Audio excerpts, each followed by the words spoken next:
विधान परिषद निवडणुकीच्या निकालानंतर महाराष्ट्रातील राजकारण पुन्हा एकदा तापलं आहे.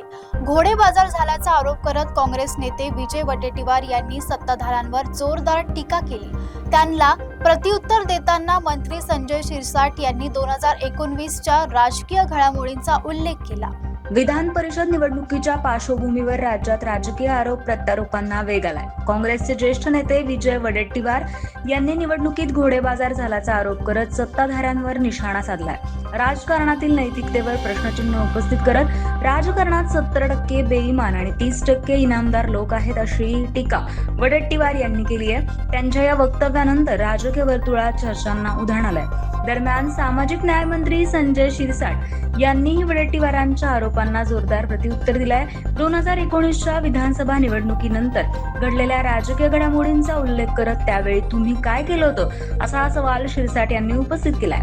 या आरोप प्रत्यारोपांमुळे राज्यातील राजकीय वातावरण आणखी तापण्याची चिन्ह दिसत आहेत.